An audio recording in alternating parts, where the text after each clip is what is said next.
Hello guys, ഇന്നത്തെ നമ്മുടെ recipe masala ഷവായാണ് കേട്ടോ. അതിന് ഞാൻ ആദ്യം തന്നെ 10 പീസ് വറ്റൽമുളക് നല്ല ചൂട് വെള്ളത്തിൽ കുതിർത്താൻ മാറ്റി വെച്ചിട്ടുണ്ട്.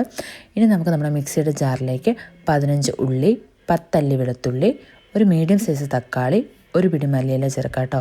ഇനി നമ്മൾ കുതിർത്ത് വെച്ചേക്കുന്ന നമ്മുടെ വറ്റൽമുളകും ചേർക്കണേ.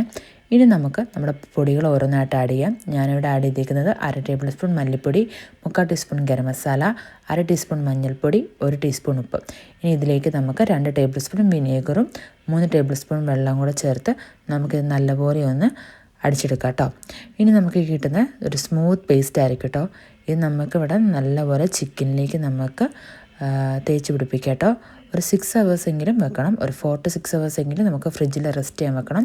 ഇനി നമുക്ക് നമ്മുടെ പ്രഷർ കുക്കറിലേക്ക് നമുക്ക് ഓരോന്നായിട്ട് ചിക്കൻ മസാലയോടുകൂടി തന്നെ നമുക്ക് മാറ്റാം കേട്ടോ. എന്നിട്ട് നമുക്ക് ഹൈ ഫ്ലെയിമിൽ ഒരു വിസിലും ലോ ഫ്ലെയിമിൽ ഒരു വിസിലും കൂടെ ആയിക്കഴിഞ്ഞാൽ നമ്മുടെ ചിക്കൻ കുക്ക് ചെയ്ത് കിട്ടും കേട്ടോ.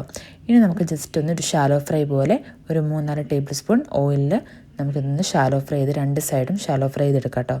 ഇപ്പം നമ്മുടെ കുക്കറിൽ നമുക്ക് കുറച്ചധികം മസാല കിട്ടിയിട്ടുണ്ടായിരിക്കും. ആ മസാലേനെ ഒന്ന് വറ്റിച്ചെടുത്ത് നമ്മുടെ ഷാലോ ഫ്രൈ ചെയ്ത് വെച്ചേക്കുന്ന ചിക്കനിലേക്ക് ഒന്ന് ഒഴിച്ചു കൊടുക്കുക കേട്ടോ. ഇത് ബെസ്റ്റ് കോമ്പിനേഷനാണ് ഞാനിവിടെ ചെയ്തേക്കുന്നത്. ഗീ റൈസുമായിട്ടാണ് കേട്ടോ. നിങ്ങൾക്ക് ഏതൊരു കോമ്പിനേഷനായിട്ട് നിങ്ങൾക്ക് ട്രൈ ചെയ്യാം. അപ്പോൾ ട്രൈ ചെയ്തിട്ട് എല്ലാവരും കമൻറ്റിൽ അറിയിക്കുക കേട്ടോ.